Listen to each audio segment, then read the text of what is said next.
On the 26th of September, the Mount Everest region was hit by a violent storm.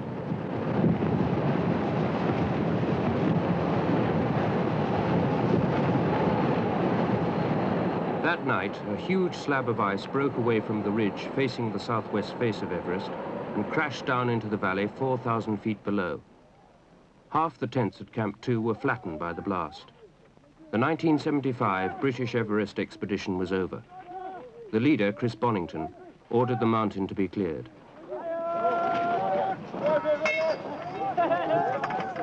They had chosen to climb to the highest point on Earth by the most difficult route, and they had made it in record time.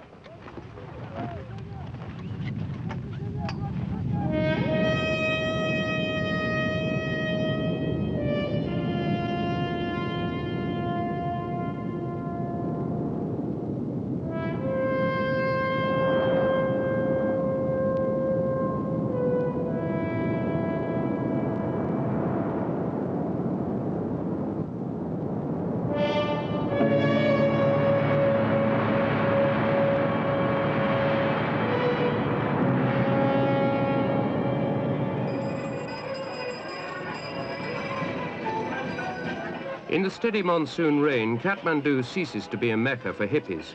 Climbers take over from the tourists. Newcomers to the team had just 2 days for sightseeing before starting the 180-mile trek to Everest.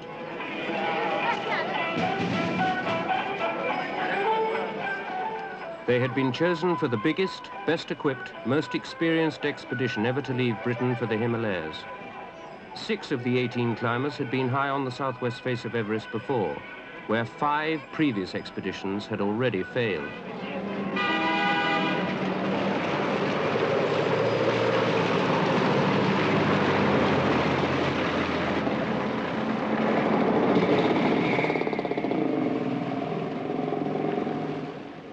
"25 tons of food and equipment had been flown in before the monsoon broke.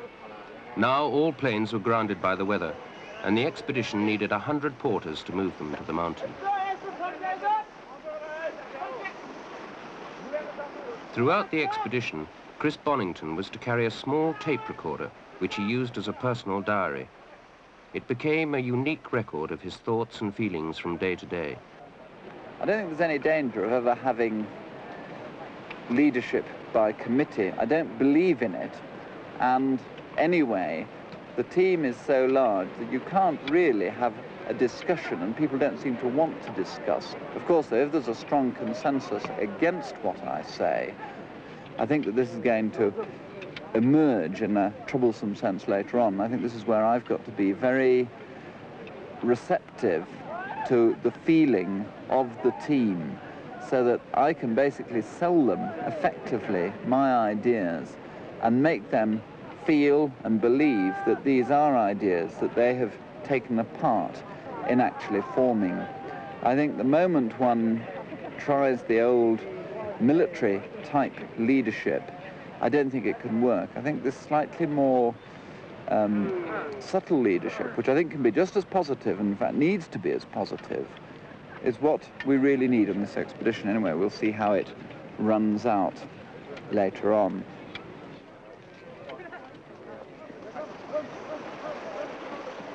Once outside the towns, Nepal is a land without vehicles and without roads.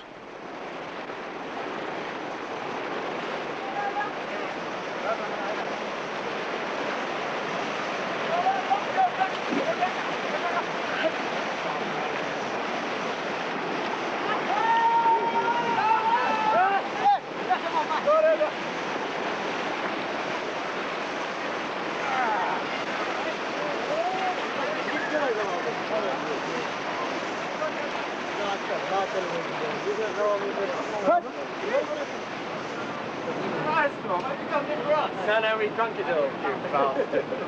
Oh, fantastic. Where is it? How much is it? Oh, 75p. Whose is this? After a week of walking, they reached the town of Tosi, and beer at £1 a bottle. Absolutely fantastic. Is this a beer I see before me? Isn't it incredible? Okay. Well, how much... Every expedition is partly a team and partly a group of ambitious individuals. The prize of the summit of Everest is almost too great, and long before they left England, there'd been plenty of lively speculation about who would be chosen for the final assault. Among the stars of the team, Dougal Huston's reputation seemed to put him out in front. Publicly, Chris Bonington refused to commit himself so early. But as he confided into his tape recorder, a key figure in his thinking was bound to be Dougal.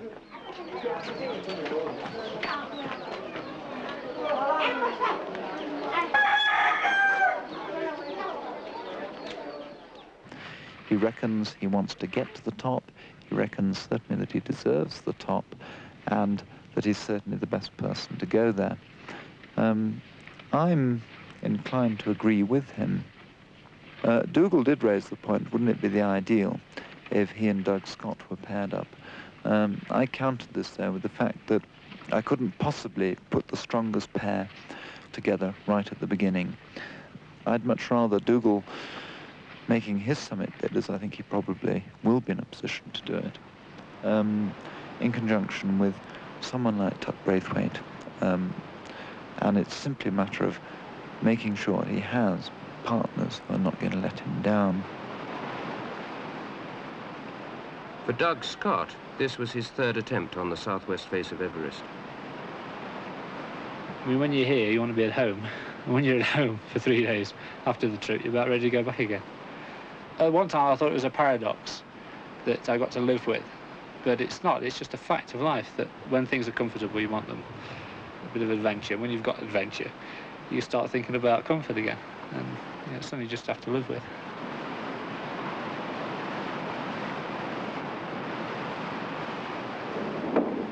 The path to Everest runs due east from Kathmandu, crossing a series of great gorges which plunge down to the plains of India.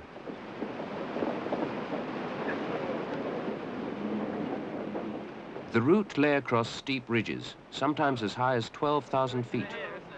Each afternoon it became a race to reach the campsite before the heavy rains began. Where's the tea then? Yeah. Where? Yeah, okay. Oh, very, very good. Actually, on all the expeditions I've been, the food we've had so far, Bloody fantastic. Yeah. It's really good. I think there's a serious chance of us not making it if the stuff's like that. Well, no, I think the approach march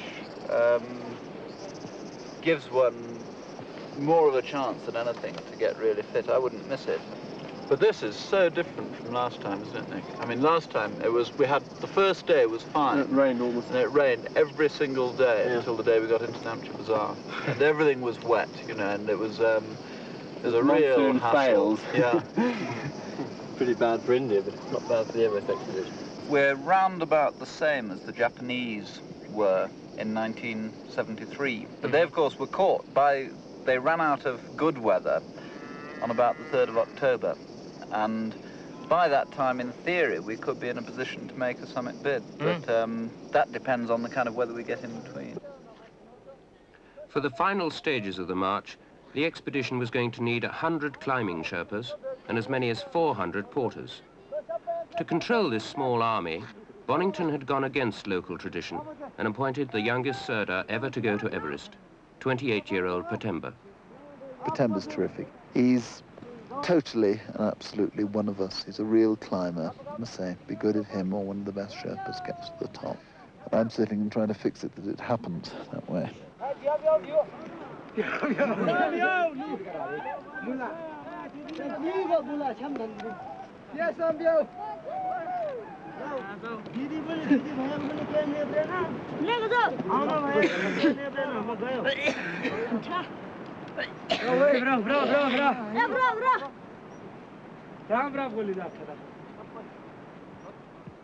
13 days after leaving Kathmandu, the expedition reached the Sherpa village of Kunde at 12,000 feet.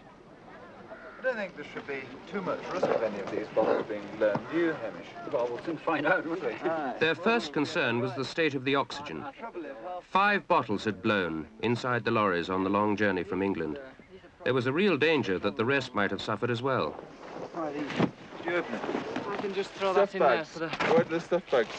Oh, we're just doing that for the moment. What kind of pressures are these designed to burst at, the bursters? 5,000. We'll do this one because this is the kit. Yeah, that can actually go to be put away. Yeah. You stick this one inside. Could I have the knife, please? Is it boys who've got the knife? Fancy sweaters. Fancy stuff. Yeah. And teams. So, what about these stuff bags here as well? We got some. Well, Yeah. nothing. Now we'll see. Ah, That looks all healthy, no doesn't it? problem there, is it? 3,300 psi.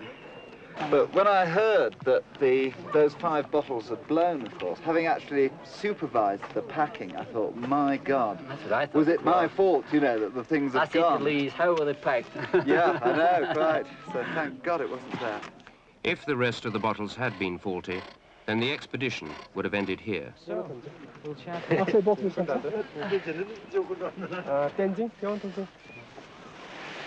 So. And one rucksack, eh? Yeah. Every Sherpa had to be equipped to the same standard as the climbers themselves. Across a counter in England, the cost would be nearly £1,000 per man. Back. Got it? You were suffering from a fever this morning. Well, gentlemen, welcome to the annual board meeting of British Everest Expedition Incorporated Limited. I think I'll just keep it as short as possible and go very briefly through the immediate plan as far as the kind of grand strategy on the mountain goes, and also on the actual composition of the members of the different lead groups on the mountain. I'd much rather leave this until after we've climbed the icefall, because then I think it'll A, be emerging how different people are going, and B, will have spent much longer together as a single group as opposed to 2 separate groups. One can very easily, I think, get over impatient to be out in front and helping the expedition, doing your thing and being all involved, particularly in the icefall. But I think it's a real mistake to try to rush it and force yourself more than your own body tells you. But I think this business of acclimatization, I think it's something that only the individual can decide for himself. I mean, if you're going really well, there's no ready point in staying back acclimatizing. But if you feel you need it, and you do need it, it's lunacy to press on. And where there's stacks enough of us for people to be working in the icefall and other people to be resting and acclimatizing.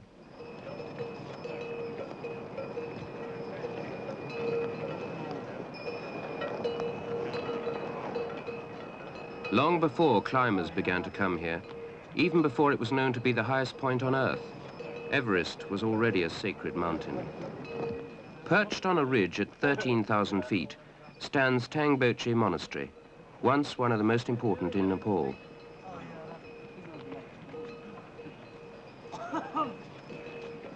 "12 miles to the north, the climbers had their first view of the towering ramparts of the southwest face. But before moving on, they paid their respects to the head lama.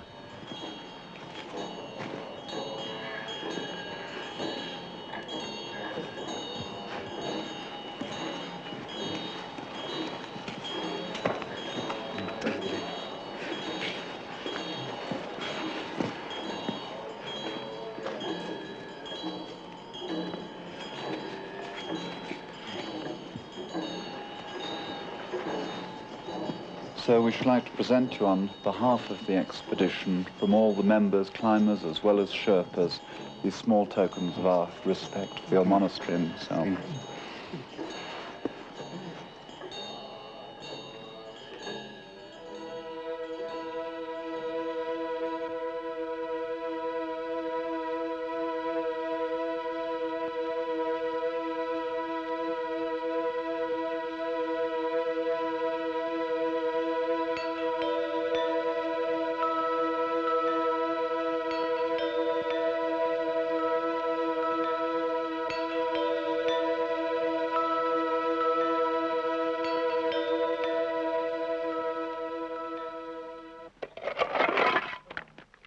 On August the 22nd, base camp was established.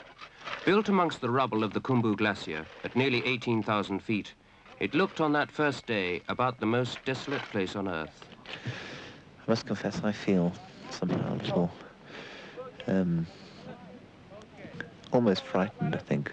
Suddenly it is very much, you know, my responsibility holding the whole thing together, keeping the whole thing moving. And yet I think I've got a really good team who'll back me up to the hilt. Everyone seems to be prepared and wanting to help.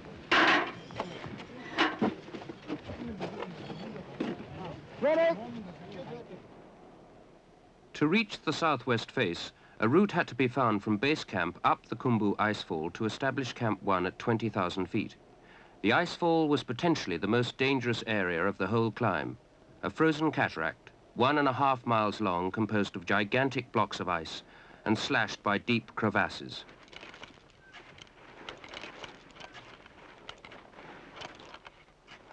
For newcomers like Alan Fife, it was a first chance to get to grips with the mountain itself.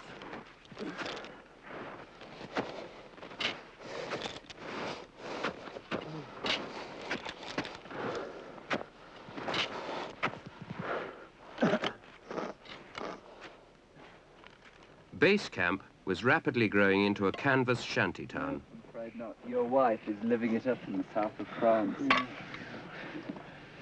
Oh, these wild Parisians.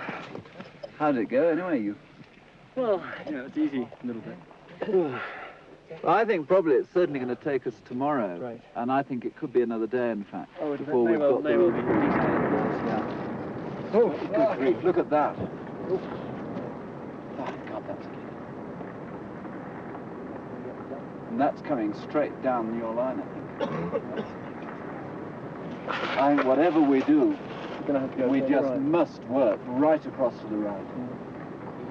I mean, anyone in that area would be smashed. If you work right up underneath the cliff and then skirted round it, you know, hiding in the cliff. Yeah. And then cut straight back right. It's very foreshortened from here, Dougal. You see, when we went round, Yeah, I know. it's round what looks like the biggest Serac, right? Yeah. But actually, there's about 2 other corridors going right before that you can't really pick Which in out from actual here. fact, what are quite wide corridors, Yes. which are, Oh, yeah, yes. I can believe that.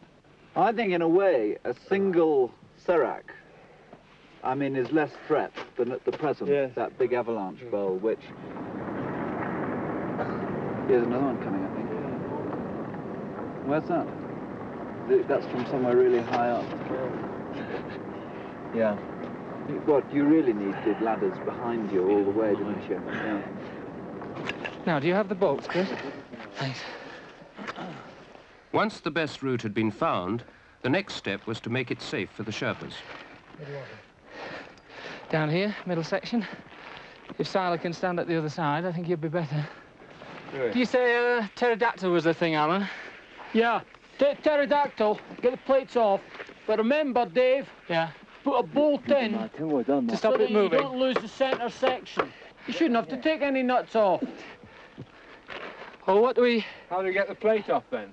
Oh, they should only be hand tight. Yeah. Well, That's it. We'll just put that in there for a moment. Stop it moving. Till you get the thing entered up, is it? Okay.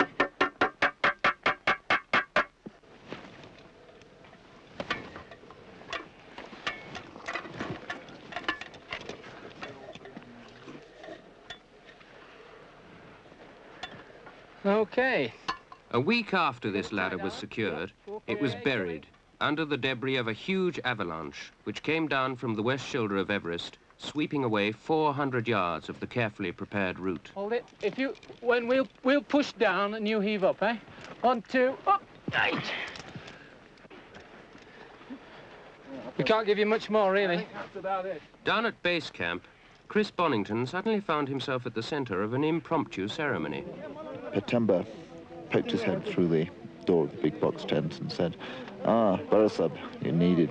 And I was hauled out. I was obviously some kind of ceremony, and had thrust into my hand a plate on which was a bottle of rum and rice around it, and a scarf, silk scarf, which was placed over the plate. And the rice and the sampa was flying thick in the air, and the Sherpas were cheering, and some of the climbers had come out as well, but they were all ushered away. They hadn't got to get in the way between the shrine and Sagamantha, Everest, the holy mountain. It was a very fine ceremony, a mixture of laughter and tears, and I must say I hope it does protect them all. Carved on the boulders near base camp, a reminder that Everest has already claimed 23 lives. Most of these have been Sherpas caught in the icefall. Of the climbers who have come to the Himalayas from other countries, 1 in 10 has died. Even on the lower slopes, the danger is there. As the Buddhist ceremony came to an end, it was noticed that a young deaf and dumb porter was missing. Immediately, search parties spread out across the glacier.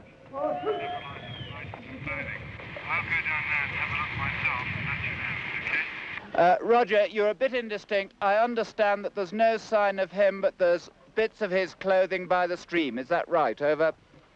Yeah, that's correct. Roger, okay, listening out. They're right out of sight from here. Yeah, oh yes, they're well down. See, Charlie Clark's group and Jim Duff, they'll be quite a bit further back on here. If you were swept away, you wouldn't expect them to be any relics at all, would you? Really? Any bits of clothing, would you?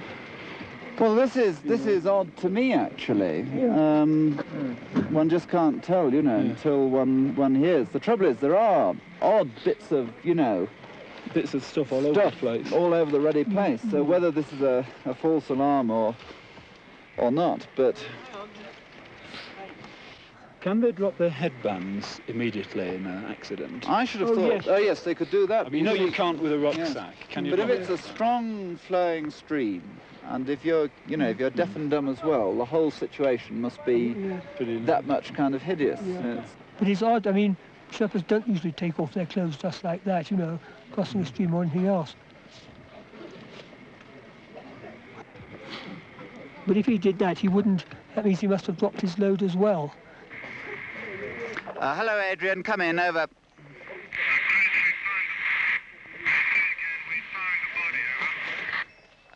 Adrian, Roger, can you recover it safely? Over. Yeah, should be no problem, over. Would you like a stretcher for carrying the body down to Gorak Shep? Over. Roger, okay, we'll bring a stretcher down straight away. Over. Hello, Mike. Unfortunately, the lad has been drowned. You can come back. Over. Okay, good. Over now.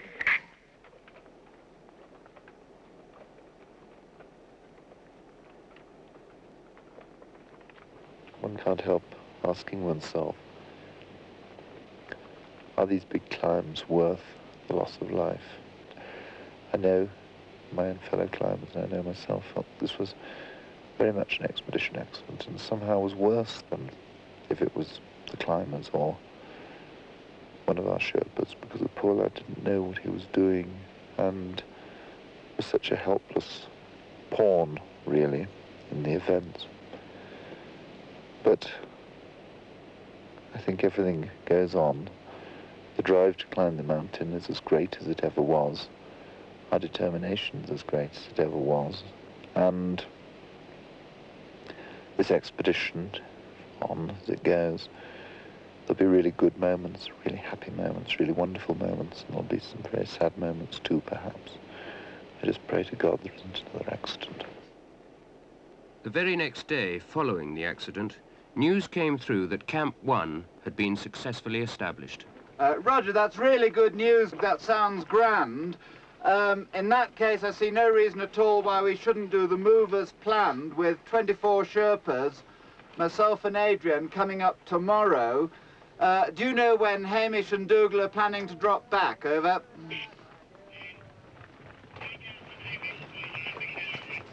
Okay, see you then tomorrow morning, and enjoy your bottle of whiskey tonight. Handing over to Mike now. Hello, base, this is Mike Cheney speaking. Ready for your requirements, over.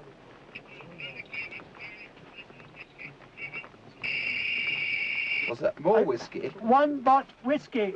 Over.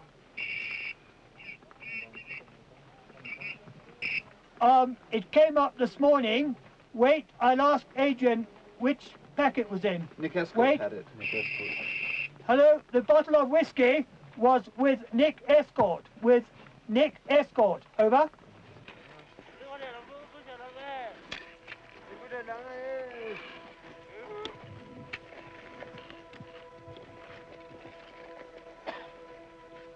Despite the numbing cold, it was vital to move early, before the sun began its work on the great towers of ice that threatened the route.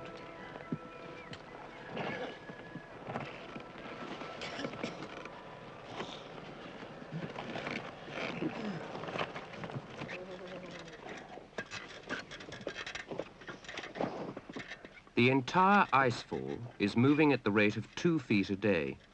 Every cliff and crevasse of this great tottering maze is bound to collapse sooner or later. For the Sherpas carrying their 40-pound loads, this was to be a daily hazard for the next 5 weeks.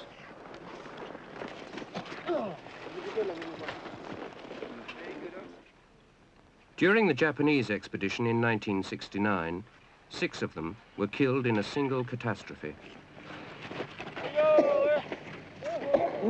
I think the very fact that as leader of the expedition you're seen to be carrying a load that's as good as, or nearly as good as some of the Sherpas, are certainly carrying about the same weight as quite a few of the Sherpas. Of course, they'd been doing 3 carries. Also that they see you making the route, trying to make it as safe as possible for them, telling them to get into a safe position, showing that you're concerned, joking and chatting with them. I think all these things help. The Sherpas aren't a solemn people. I don't think they like solemnity, and I think that you can maintain your authority over them and at the same time have a lot of fun.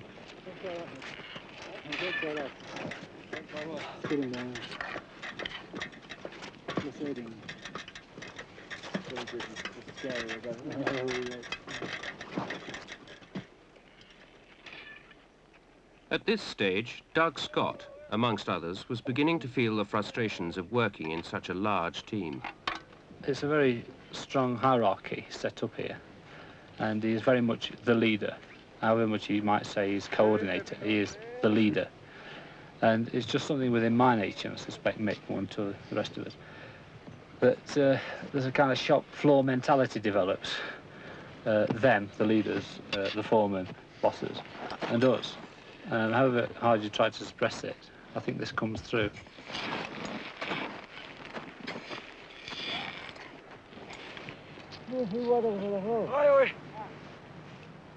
In recent years, the Sherpas too have become much more aware of their status.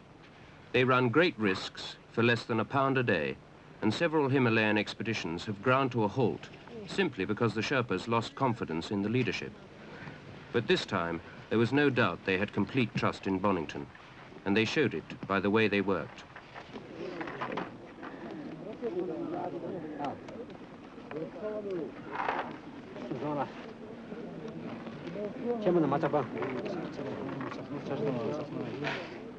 It took 3 hours of strenuous climbing to reach Camp 1 at 20,000 feet.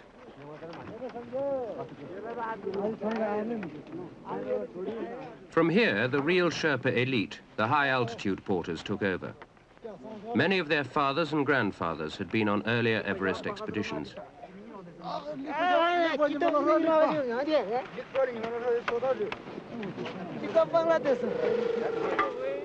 Camp 1 was built on an island, completely surrounded by enormous crevasses.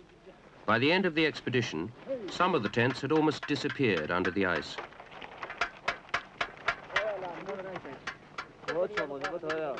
The deputy leader, Hamish McInnes, took charge of the bridge building operations. He described the area around Camp 1 as like a huge sliced loaf slowly opening. In 3 visits to Everest, he had never seen it looking so dangerous.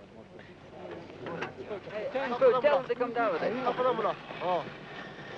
Just a bit right over there a bit. Make sure you don't fall through.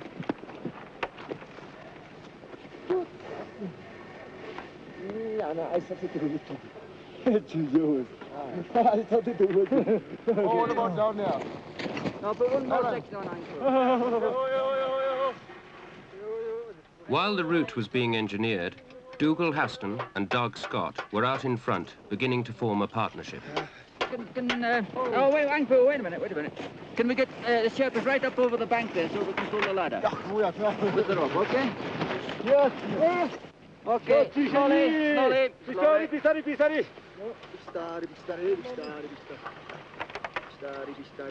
Keep it tilted over this way a bit. Over this way a little bit.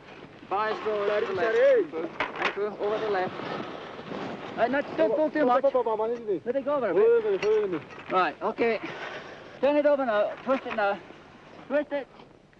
In 1953, John Hunt's expedition had brought just one ladder with them. This time, over 100 aluminium sections were hauled up the mountain and slotted into place. That's fine. Take that rope over there, would you? Oh. Up over behind camera. Yeah. Okay, we'll try and twist it, Alan. Right, up. There we are. Watch it.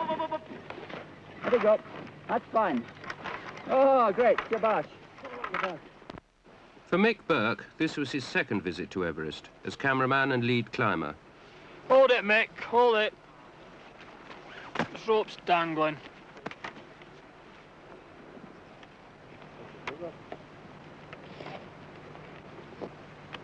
You want to buy a new knife? I've borrowed this one. Don't think I'm going to use my own, do you? I think the thing with Everest is that it'd be very difficult if you didn't come on an expedition and they got up, because then you'd never know whether you would have been one of the people who got up. Whereas if you do come and you don't win the lucky prize in the raffle, at least you were there and you did buy a ticket in the raffle. So you've really got to come. I mean, once you've been once, you've got to come the next time. Well, it makes no difference what you do. I love you, babe. I don't want to drink more. Indeed I do.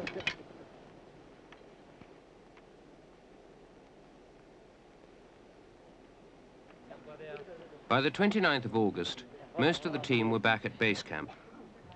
The time had come to break the expedition into separate groups, each with a specific climbing objective.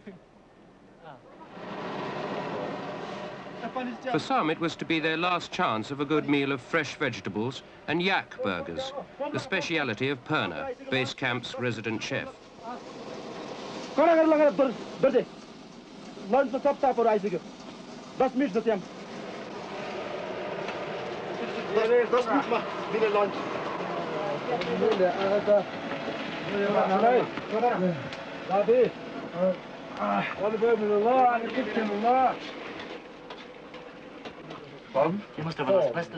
Beneath the casual atmosphere, there was a good deal of tension.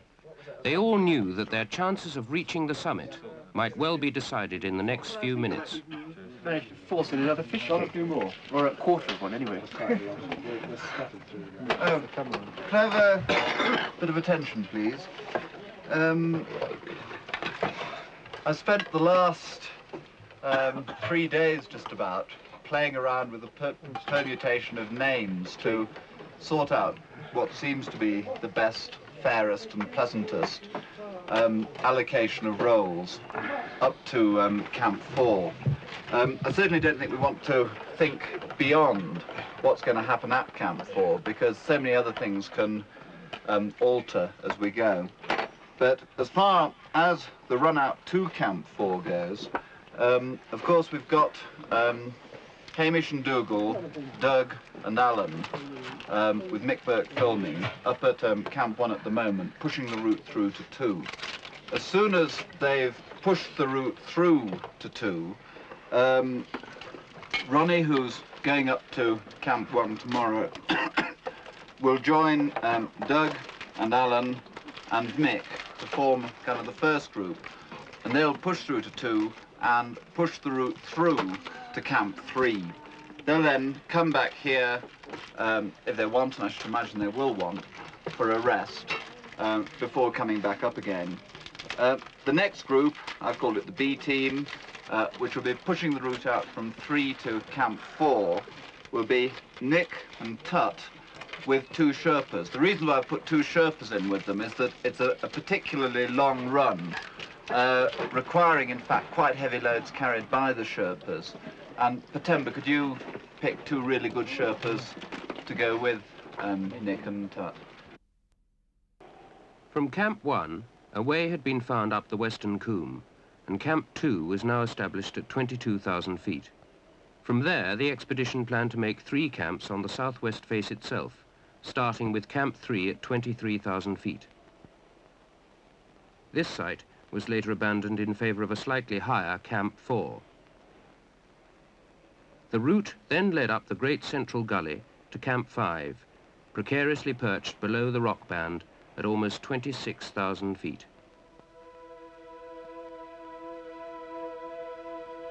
At last, the team had an unobstructed view of the great 7,000-foot southwest face of Everest, which dominated the site of Camp 2 at the head of the Western Coombe.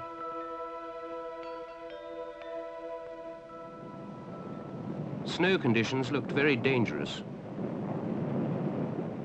For several days, the climbers watched the avalanches pouring off the mountain. The only safe way up seemed to be on the right-hand side.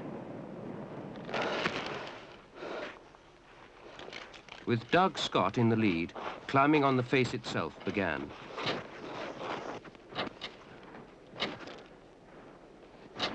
Before I got some definite role to play, and I think it must go for a lot of the other lads, you felt, or I felt, that there was this, the leadership, and then there were the rest of us that were being sort of ordered about. And I wasn't always in complete sympathy with the leadership. But as soon as we had a role to play, it was fine. I felt much closer to things. There was something to go for. And I think this was the same throughout, that the kind of underground leadership united with the actual leadership, and we worked as one. And we're fully behind all of Chris's decisions. As the party moved steadily upwards, they anchored a fixed rope in the snow behind them. This would be the lifeline of the expedition. The porters would use it to haul up their loads.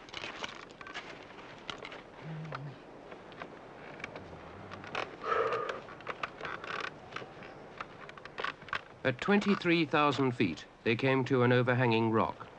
This protected ledge had been the site of Camp 3 for 5 previous expeditions.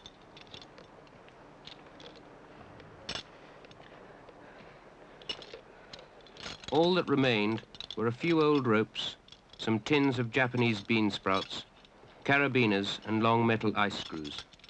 It was like a museum of mountaineering history. What an advantage. It's very light. It's 16 pounds. It's not bad, is it? This was to be a special box tent for the highest camp of all. The door on the side was because of the configuration of the poles, but it's one of these accidental design features, which in fact is quite good. I think it's quite handy having a door on the side, don't you? Mm-hmm. It's really worked in quite well, you know. But I don't suppose we'll ever take it down again. If it goes up to Camp 6, it'll stay there, you know. Well, it doesn't seem to be much point. And anyway, it won't offend the ecologists because it's going to be blown away within a season anyway. Yeah, and it's green too, isn't it? Yeah. They like green colours. Not very big, of course, but still, it's high altitude bed and breakfast, 27,000 feet. Well, not many houses as high as that. I was looking at the pictures, and certainly the site looks pretty small. I reckon it's just about the right size for it. I hope we can guide it down all right. I'd hate to think to blow away whilst the summit party were up the hill and come back and there's no tent. Meantime, it's flown over into Tibet or something. Oh, it could be quite interesting, yeah. The route between Camp 1 and Camp 2 passed under the menacing ramparts of Nuptse, an almost vertical wall of ice stretching up to 26,000 feet. To reduce the risk of avalanches, all movement took place in the early morning. But once the sun rose above the summit ridge, it seemed to suck the air out of the reflecting bowl of the Western Coombe, and the climbers found themselves gasping for breath in that great oven of ice. You look as you've got a big, heavy sack there, Mr. Clark. Kept adding bits that I thought you'd like. Oh. So you take it off because right. I'm sure they bastard. This is what Burrasabs are for. Oh, thank you. Cup of tea. Great, come and have some tea anyway. You should be surprised to see me here, actually. Yes, I am, right. You know, we've had a crisis. Oh, dear. We've Mike and I came down to break the trail for them. Met them at 8 o'clock. About a quarter of the way up. Yeah? The avalanche has just started to trundle. Oh dear.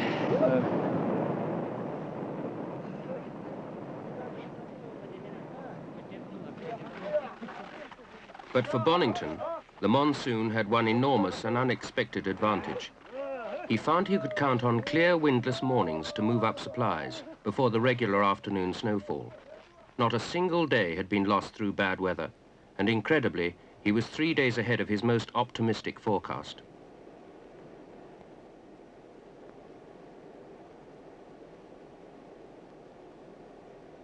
Two gleaming prospects now presented themselves. They had a real chance to climb the mountain before the end of September, and he might also be in a strong enough position to give all his lead climbers a chance for the summit. With very little protection from above, Camp 4 clung to the face at 24,000 feet.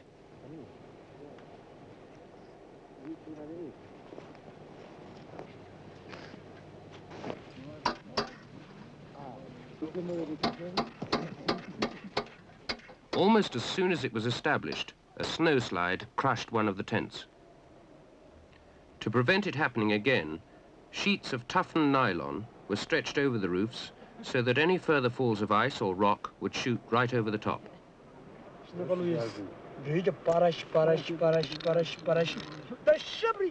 Camp 2 had now become advanced base camp. From now on, every Sherpa would receive a £5 bonus for carrying a load to Camp 5 and £10 if he reached Camp 6.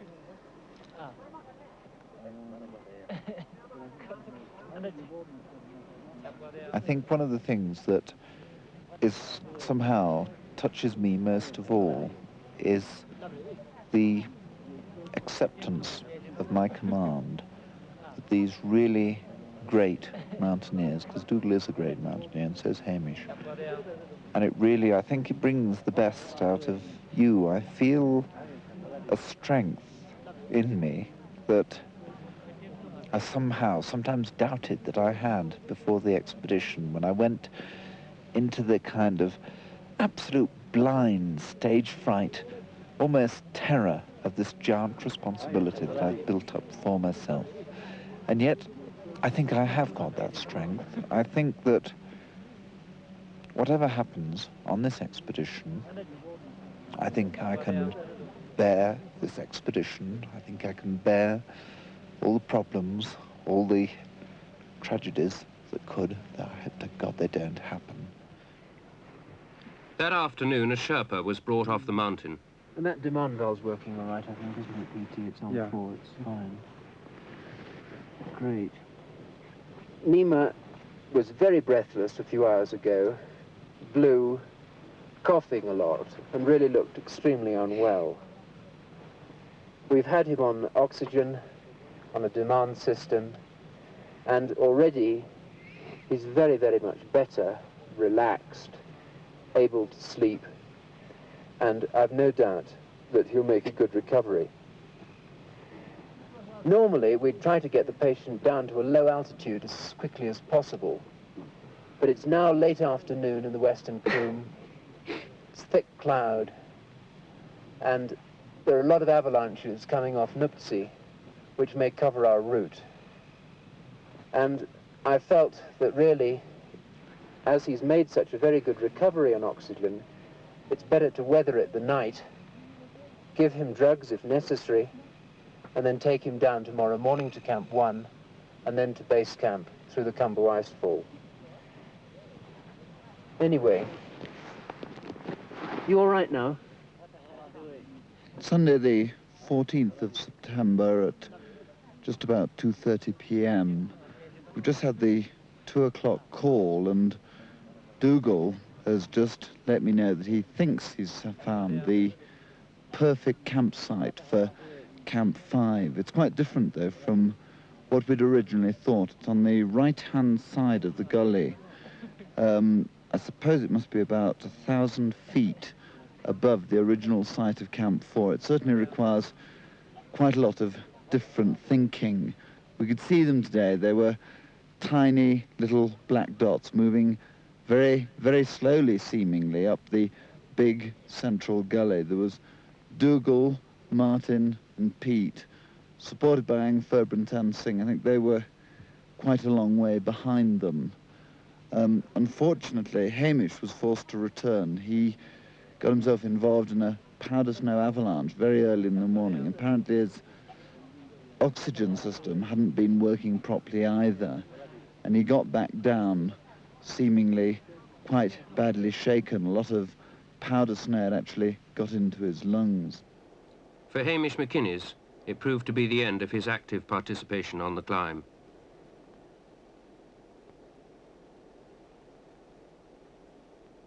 Chris Bonington himself now moved up towards the rock band. With him was Mick Burke, whose camera was beginning to be affected by the altitude.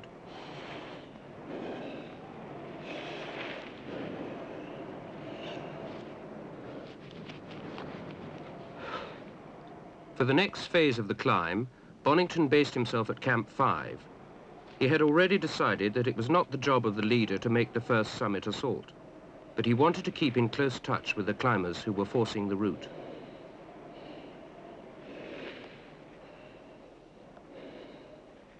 Above him towered the 700-foot precipice of the rock band, which had blocked all previous attempts on the face.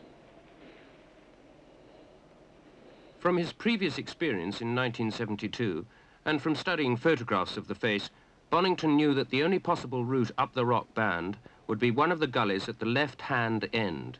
If a way could be forced through this vertical cliff, Camp 6 would be established here for the final push to the summit. The first to attempt this great unclimbed barrier were Nick Escort and Tut Braithwaite. It's just like a big giant Scottish gully. And he went across and found another belay, and I went up. Then the oxygen ran out. Shit. And it was about 27,000 feet. That was going to burst, so I just panicked. Yeah, actually more, really, right? 27.5, yeah. I just panicked. I mean, I didn't myself, you know, there's nothing. And I pulled the mask off and got some, just hung on there and got a pit and hung on to it. And just went on for about another 30 feet. The shock of running out of oxygen and the pitch itself. And I'd have fell off. I got no runners for about 100 feet. It was just too much. And inside, I just panicked. I just didn't know what to do. I hung on and thought it out. Eventually got my sack off and got the pikes off and all the connections off and got a belay. And Nick came up and was going very, very well. He'd done about 300 or 400 feet without oxygen, slowly. I was quite, well, comparatively used to going without oxygen now. I mean, you're still, you're like a sort of 105-year-old war veteran or something. Legs feel just like lead. Oh, you feel terrible, but at least it had some go left in me. And I started up this gangway, and the first 20 feet or so was quite easy. Sort of, what it is an overhanging wall like this, and a ramp going across it. And the wall is made of very compact, very hard rock like the rock band. But this is made of very messy, loose rock, covered in, because it wasn't quite vertical, covered in very soft powder. And the only really good hold was I could wedge my arm behind the sort of snowdrift, and you just hope that this great boss of snow would stay there, because you're hanging with most of your weight on it. And I inched my way slowly up this with my arm hooked around this thing, trying to find footholds. And I remember in a state of absolute desperation trying to get a piton in, and I scrabbled some snow out from the back, holding on with this part of my arm, scrabbling snow out with that part. And I found a little crack about an inch wide, and I got a piton out with an enormously difficult, because snow everywhere, goggles all misted up, absolutely panting helplessly. And I got a piton out and put it in this crack, and then had an incredible struggle to get the hammer out of my holster, because it got jammed in my holster for some reason, or I don't know quite why. And I eventually got it out, but I think they thought I was falling off when I was I thought you were falling off. Yeah. And I wasn't going to give up, because I knew if I gave up trying to do this pitch and he had done it, I'd have been kicking myself for years. Anyway, I eventually got this thing, hammered this piton in, and it was obviously useless. But if you pulled it just in one direction, it was safe. So I managed to lean out on it a little bit, walk my feet up, and then walk my other arm in, and then walk my second arm in. And I went on another, I don't know, 30 or 40 feet, not very far. Just, there was an obvious big show. Which was obvious at the top of this, you know, rock band. And It's a rock band really that stops 7 other expeditions. I hope we find a way through it. I really do.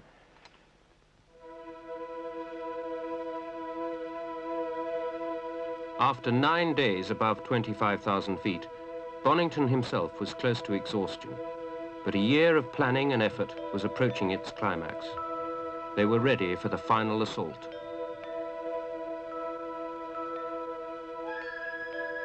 It's these moments that make Everest so worthwhile.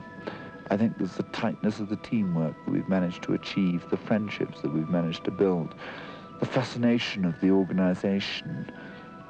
But there's as well this mystical beauty, this mystical kind of experience in yourself that I think it means that when you get back, you'll certainly never be the same person again. You'll certainly never see the world again in quite the same way. At 3:30 on the morning of September the 24th, Dougal Haston and Doug Scott set out from Camp 6. You can make the leader very clearly. You can get the occasional flash as well of you can see him with the naked dead man he's got. You can get the occasional flash with a naked eye. I think they made such fast progress probably across, firstly starting very, very early with the snow conditions in good nick. And of course the line of fixed rope. The only worrying thing is the end of their fixed rope must be at least 400 feet behind them. And they've just got that one length of rope with them. What about the time thing, like oxygen? They've got two. Oh, they've got 2 bottles of oxygen. They've got no problems there. 7 They're hours. very early. You see, they're let's see, 10:15 now. Say they left at they said 3:30. I bet they didn't leave before 5. 5, 6, 7, 8, 9, 10. Working hard. I reckon they're getting towards the end of their first bottle of oxygen. And the key thing is, I'd say that, I mean, they're 100% certain Of getting to that. to make the South Summit. Oh, yes. And they're not 100% certain of making the summit. But I should have thought that the second party must make the summit. Right. And if they don't, third, definitely. Oh, yeah. Well, with a bit of luck, your third party should have a complete line of fixed rope right the way across the Hey, look at traverse that of the avalanche gully. coming down that groove on the left. Whereabouts? Yeah. Through the long lens of the camera, the avalanche looked as if it would engulf them. In fact, it missed them by about 50 yards. As they moved higher up the mountain, the snow conditions became steadily worse, as Doug Scott recalls. The snow was really bad in this gully. It was soft. We were sank up to our thighs. At one point, we were actually wading with the snow up near our chests, and it took, I suppose, about a couple of hours to get up this gully to the south summit. Well, Dougal was all for bivouacking and getting up at 3 o'clock in the morning when the snow might have hardened. But I can't say that I'm at my best at 3 o'clock in the morning, especially after a night up there. And I was all for pushing on there and then. I mean, there was the summit of Everest, and we had got time, it seemed, to reach it before it was actually dark. The watchers at Camp 2 were growing anxious. For 6 hours, there'd been no sign of them, and by late afternoon, it began to look as if they must have turned back. Hey, there's lumps of snow falling off the top of that spur above. They're still going uphill. I thought I saw somebody kicking steps, you see. There's something, there's odd lumps of snow. Right at the top of that spur, That little step, look. Yeah. You see snow blowing off? Yes, and to the right there's a body. Now watch, and every so often you'll see a lump of snow fall down. They're still going uphill. Time shortens. I mean, there's no way they can get back to their camp. It was now certain that the pair would have to spend the night on top of Everest. The chances of surviving without frostbite were remote. Hello, Pete. Now, I think this means that your role tomorrow could well possibly, rather than being a summit role, could be a rescue one. It is absolutely essential that you get the 3 reels of rope up to Camp 6, and I think perhaps start, if ideally tomorrow, actually roping out towards the gully leading up towards the south summit. because it's just possible they'll be in a very bad way when they come back. Is that understood? Over. They now knew that Haston and Scott were trying for the summit that night. The last serious obstacle was the Hillary Step, a rock buttress encased in snow. After the Hillary Step, the angle of the ridge was quite gentle, like a huge whaleback, and we took it in turns to break trail through the crusty snow. Great slabs of snow would break off and tumble down towards the Western Coombe on our left. Then, to their astonishment, they saw the strange metal tripod left by the Chinese expedition in the spring. A few more steps, and they were on the summit of Everest. Well, I suppose we got there just at the absolute best time possible. It was a bit awe-inspiring being there just before dark, and then you've got to get back somewhere to sleep. But we did see the most incredible sunset, far better than any sunset I've ever seen in the mountains before. And we're looking down on the sun setting. Well, it seemed to set several times because there were layers of clouds that kept drifting in, and the sun would explode behind them. And then it was casting Everest's shadow right into Tibet, and that was all purple and brown in Tibet, and then there was all white going pink in Nepal. It was just a fantastic sight.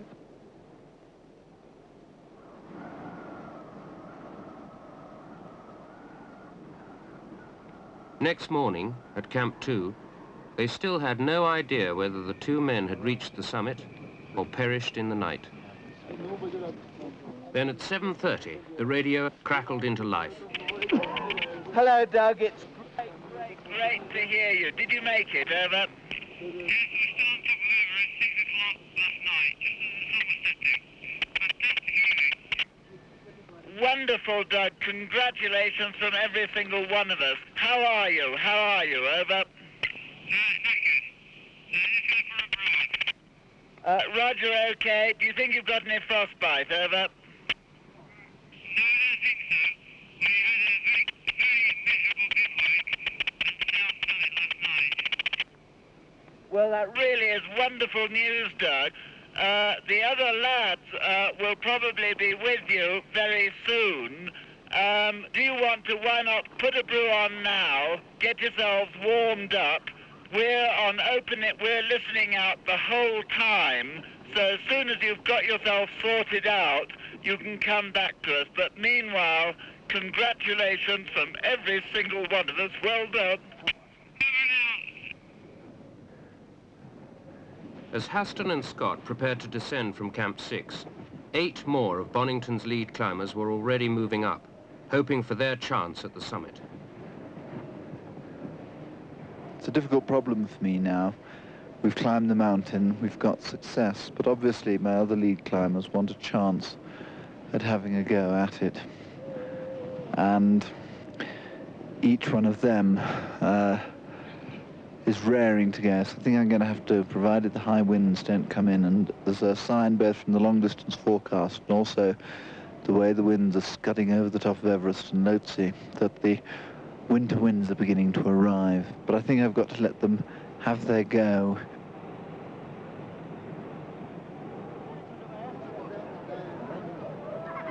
No expedition had ever climbed Everest in so short a time or by such a difficult route. The two men had spent the previous night on the south summit of the mountain at 28,700 feet, the highest bivouac in the history of mountaineering and one of the coldest. Had a good scramble, lad. Great, lad. Well done. Well done. Oh, it really is great. Well done. It really is terrific. We've got some incredible views. Oh, I've just never seen sunsets like that. Beautiful. Yeah. Damn. What's it like down in Tibet? Oh, very brown. But more, greatest interest is the Chinese flag there, like a little maypole.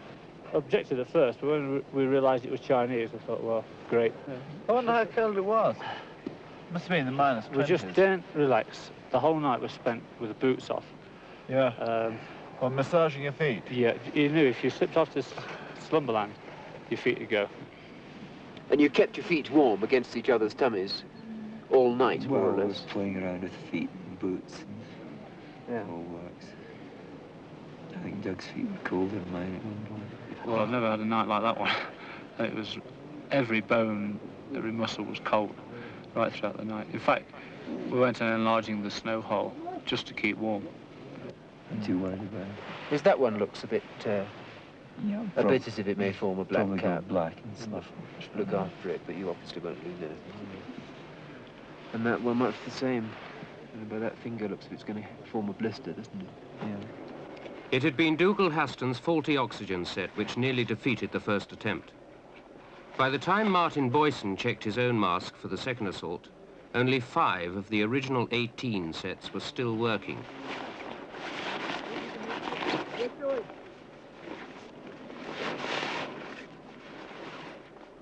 At such altitudes, no one with defective equipment has much chance for the summit.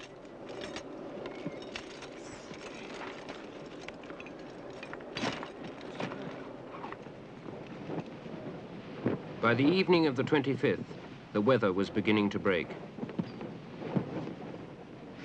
I was more tense, I think, than I'd been at any other time during the expedition, even during the summit bed. I was definitely unhappy about this second attempt. Mick Burke, for instance, had been up there at Camp 5 now for 9 days, and actually, when I went down for a rest myself just a couple of days before, I had tried to persuade him to come back down with me, but he was confident that he was going well, and he convinced me that he'd be all right, but I still had that lurking doubt in my mind. He is going so slowly that there would be a situation where he must be left behind. And if he was left behind, something serious could go wrong. Pete Boardman heard the message at Camp 6. We agreed with Chris during our radio conversations that perhaps we should try and dissuade him. Then, at 4 o'clock, all of a sudden the rope jerked. Mick came into the box, and he was just Mick. He wasn't a tired Mick at all. He was just the chirpy, bright Mick that always seems to be able to pace himself and keep going. He just didn't question the fact that he'd be going for the summit. And when you're at Camp 6, anything that anybody says when they're 6,000 feet lower down, whether it's advice, orders, or anything, it's apart from you. And there's nothing really that from down there that could stop you if you really wanted to go for the top. Next morning, at first light, the 4 men set out for the summit. Mick Burke, Potemba, Martin Boyson, and Pete Boardman. Martin was going first, and he was only going about 3 or 4 paces at a time, and he sort of mumbled through his oxygen mask how he wasn't going well, and screamed at me to take over. We exchanged a few words through oxygen masks, and I overtook him. Eventually I reached this rock step, and Mick caught me up. I thought, well, I'll struggle up this rock step first, and then, you know, if Mick's going faster, he can overtake me as well. And I struggled, and I just wasn't working at all well, and eventually I noticed a crampon had dropped off.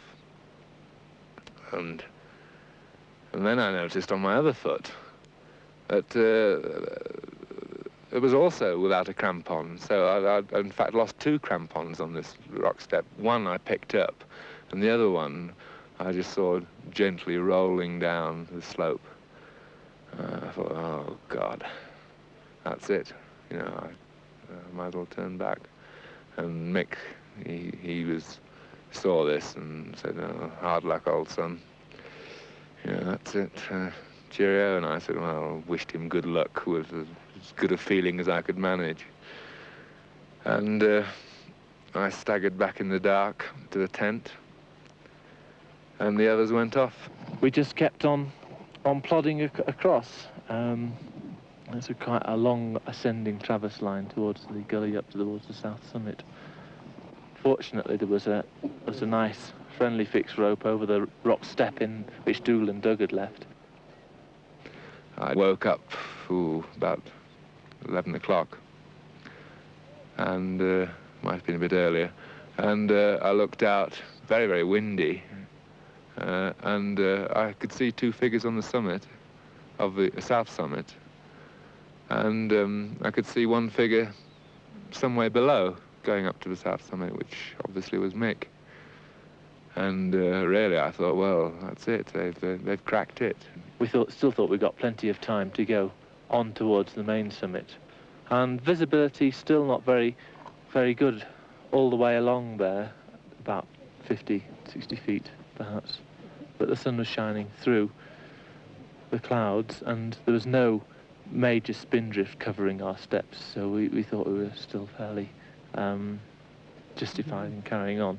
I, of course, couldn't see them by that time, and but I was getting a little bit worried because the weather was really turning nasty.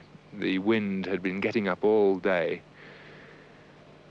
Clouds had been coming in, and in fact it was beginning to snow. And that was at Camp 6, and on the summit, obviously, it would be a lot more severe, the conditions, the wind especially. We plodded up to the summit. I sort of sat there. We sat down about 10 foot below it, and I waved up the timber. We both felt very pleased and happy to be up there. And after about half an hour, 40 minutes, we started off back down again. Very confident that we were going to have a nice sort of leisurely, safe descent. And all of a sudden we saw Mick. I thought it was Martin at first. I hadn't expected Mick to have been going so strongly and keenly. So it was great to see him. We exchanged a few words. He seemed very strong, and he wanted us to go back to the summit to film. But as we were moving roped, taking a bit more time, we also wanted to conserve our energy for the way down. We said, well, no, we'll go on. He filmed us a bit. We said, you want to come? He said, oh, I'm near now, I'll go up. That was the summit. So we said, all right, and in fact, he said, well, will you wait for me at the south summit? So we said, oh, yeah, sure. We'll wait for you down there. And we set off again, and within the next half an hour, the weather really deteriorated considerably. The winds didn't increase all that much, but it started spindrifting very fiercely. We could find it very difficult to see. The snow started covering up our steps, and the weather was really very bad when we reached the south summit. But that was within half an hour, say, of having met Mick. So I thought, oh, we'll just have to wait a few minutes here for Mick to catch us up, and we'll go down with him. And in fact, we waited there over an hour and a quarter. I don't know how long it was, an hour and 20 minutes. And we waited there until 4 o'clock. It was howling gale. Snow was really rattling down. The tents were rattling. And I began to get extremely worried at that point, because I was thinking, well, if they don't actually get back, or if they miss the ropes due to the whiteout conditions or anything else, then if they have to stay a night out in that weather, then I thought that's going to be extremely serious. They could very, very easily die. The probability would be that they would die, in fact. We could see about 5 feet at this time. The snow was icing up our eyes, and we just felt we had to go. We just couldn't wait any longer, because with the weather being as it was, we'd have never survived a night out there. I was in a hell of a state. I didn't know what to do. I didn't know whether to get out there and get me things on and go out up the ropes or what, or whether that would be useless or not. I didn't think I could really give them much help, quite honestly. But anyway, so I thought, well, the best thing to do is to put a brew on anyway and get some tea just in case they are coming. 5 o'clock came, and they hadn't come back, and I started worrying very much. It was getting virtually dark when I suddenly saw 2 oxygen cylinders, which I knew was the end of the fixed rope And we went just before, as I was moving towards them, we got in a big spindrift avalanche where it hit me. BT dug his ice axe in and belayed. I just hung on, and it lasted a long, long time. It was the sort of thing you couldn't have survived if you weren't wearing an oxygen mask. And eventually got to the end of the fixed ropes, and we just stumbled along those, and it was dark by that time. Eventually I heard a sort of crunch in the snow, and I popped my head out of the tent, and I saw Pete sort of really quite sort of staggering in with his face. Obviously it wasn't a sort of jubilant face. It was a face of, you know, horror, really. And I immediately asked, you know, how many of there are you? And he said, there's myself and PT. I said, where's Mick? He said, oh, God knows, God knows. And so, really, I just dragged him into the tent and took his crampons off, and he was attached to PT by a rope. And PT, it was about 10 minutes before PT actually came in, and he was struggling, and he looked in a far worse state than Pete. He looked absolutely near the end, really. Martin's voice came on the radio, and I immediately knew that something was drastically wrong, because if all three of them had been back, his voice would have been full of jubilation and happiness. And he said something like, I've got something to let you know, Chris. Pete Boardman and Patemba are back, and I'll now put Pete onto the radio. And then Pete told us everything that had happened.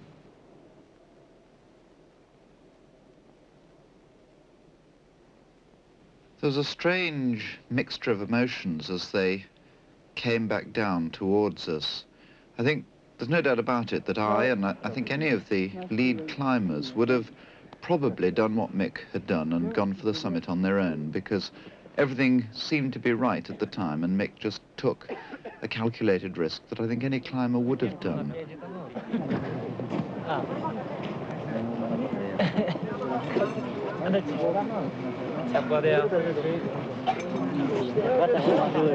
Well done, Pete. Congratulations, Pete.